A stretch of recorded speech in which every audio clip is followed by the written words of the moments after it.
मेवाड़ के घने जंगलों में बसा था कालकुंड, एक छोटा सा गांव जहां सूरज की किरणें भी घने पेड़ों के बीच मुश्किल से रास्ता बनाती थीं। गांव के किनारे एक प्राचीन मंदिर था जिसके बारे में लोग फुसफुसाते थे कि वहां एक शक्तिशाली देवी का वास है। मंदिर के पुजारी पंडित विश्वनाथ एक कठोर और रहस्यमयी व्यक्ति थे जिनके बारे में कहा जाता था कि वे तंत्र मंत्र में पारंगत थे। उनके साथ रहता था उनका 10 वर्षीय पुत्र रघु, एक जिज्ञासु और नटखट बालक। रघु को मंदिर के गर्भगृह में जाना मना था, विशेषकर उस काले पत्थर की मूर्ति के पास जिसे पंडित विश्वनाथ महाकाली का स्वरूप कहते थे। मूर्ति के सामने एक प्राचीन ताला लगा हुआ था जिसके बारे में पंडित ने रघु को चेतावनी दी थी, इस ताले को कभी मत छूना। यह मंदिर का रहस्य है और इसे खोलने वाला शापित हो जाएगा।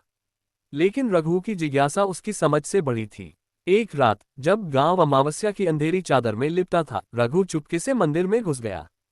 उसने अपने पिता की तंत्र पुस्तक से एक मंत्र चुराया था जो उसने सुना था कि ताले को खोल सकता है। उसका मासूम मन ये जानना चाहता था कि ताले के पीछे क्या छिपा है। जैसे ही उसने मंत्र पढ़ा, ताला खुल गया और मूर्ति के पीछे से एक काला साया निकला। साये ने रघु को घेर लिया और एक भयानक आवाज गूंजी, तूने मुझे मुक्त किया बालक, पर यह तेरी सबसे बड़ी भूल थी। अब तू और तेरा वंश इस शाप को भोगेगा। हर जन्म में तू ये गलती दोहराएगा और हर बार मृत्यु तुझे अपने आलिंगन में लेगी। उसी रात मंदिर में आग लग गई। रघु और उसके पिता की मृत्यु हो गई और गांव वालों ने मंदिर को शापित मानकर छोड़ दिया। लेकिन रघु की आत्मा शांत नहीं हुई। वह शाप के बंधन में बंध चुकी थी और उसकी गलती का चक्र शुरू हो चुका था। 100 साल बाद बनारस के घाटों पर एक नया जन्म हुआ। रमेश, एक 11 वर्षीय लड़का, अपने दादाजी के साथ एक छोटी सी पुस्तकालय चलाता था।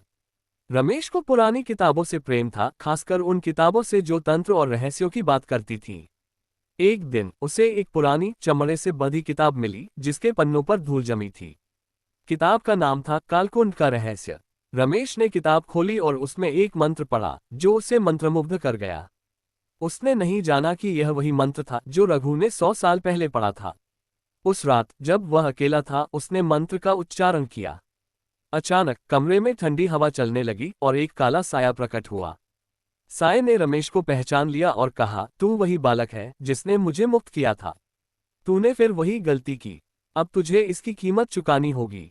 रमेश भयभीत हो गया। उसने भागने की कोशिश की लेकिन साया उसका पीछा करता रहा। अगली सुबह रमेश का शव गंगा के किनारे मिला, उसके चेहरे पर भय का भाव जम गया था।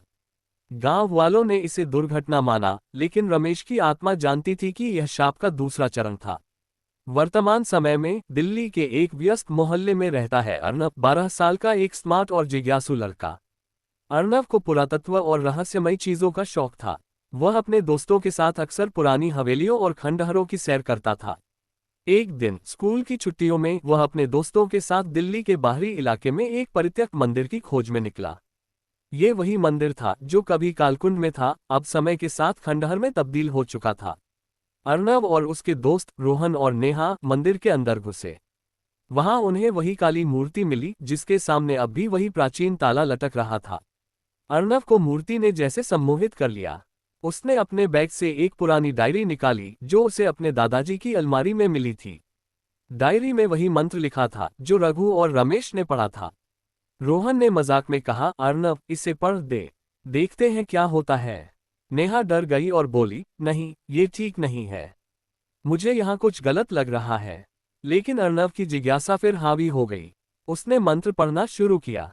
जैसे ही आखिरी शब्द उसके मुंह से निकला, ताला खुल गया। मंदिर में अंधेरा छा गया और एक भयानक हंसी गूंजी। काला साया फिर प्रकट हुआ और उसने अर्नब को घेर लिया। तूने तीसरी बार वही गलती की बालक, साये ने कहा। अब ये शाप पूरा होगा। तू मेरे साथ इस अंधेरे में हमेशा के लिए कैद रहेगा। रोहन और नेहा चीखते हुए भागे लेकिन अर्नब जैसे जम गया। उस रात मंदिर में एक भयानक चीख सुनी गई और अर्नब गायब हो गया। अगले दिन जब पुलिस मंदिर पहुंची तो उन्हें केवल अर्नब का बैग और उसकी डायरी मिली जिसमें आखिरी पन्ने पर। कुछ दिन बाद रोहन और नेहा ने एक तांत्रिक की मदद ली। तांत्रिक ने बताया कि अर्नब की आत्मा अब उस काले साये के साथ बंधी है जो महाकाली की शक्ति को गलत तरीके से मुक्त करने के कारण जन्मा था। शाप को तोड़ने का एकमात्र तरीका था कि कोई शुद्ध हृदय वाला व्यक्ति उस मंत्र को उल्टा पढ़े और मूर्ति को फिर से बंद कर दे। रोहन और नेहा ने हिम्मत जुटाई और मंदिर लौटे। तांत्रिक के साथ उन्होंने रात को एक हवन किया। जैसे ही उल्टा मंत्र पढ़ा गया, मंदिर में भयानक आवाजें गूंजने लगीं। काला साया प्रकट हुआ और चीखने लगा, लेकिन हवन की अग्नि ने उसे निगल लिया। मूर्ति के सामने ताला फिर से बंद हो गया। अर्णव का शरीर तो नहीं मिला, लेकिन उसकी आत्मा को शांति मिली। रोहन और नेहा ने उस मंदिर को हमेशा के लिए छोड़ दिया, लेकिन उनके मन में यह सवाल हमेशा रहा, क्या शाप सचमुच टूट गया, या ये फिर किसी और जन्म में लौटेगा? जिज्ञासा एक शक्तिशाली भावना है, लेकिन इसे बुद्धिमानी से नियंत्रित करना जरूरी है। कुछ रहस्यों को अनछुआ छोड़ देना ही बेहतर होता है, क्योंकि उनकी गहराई में छिपा अंधेरा हमारी समझ से परे होता है।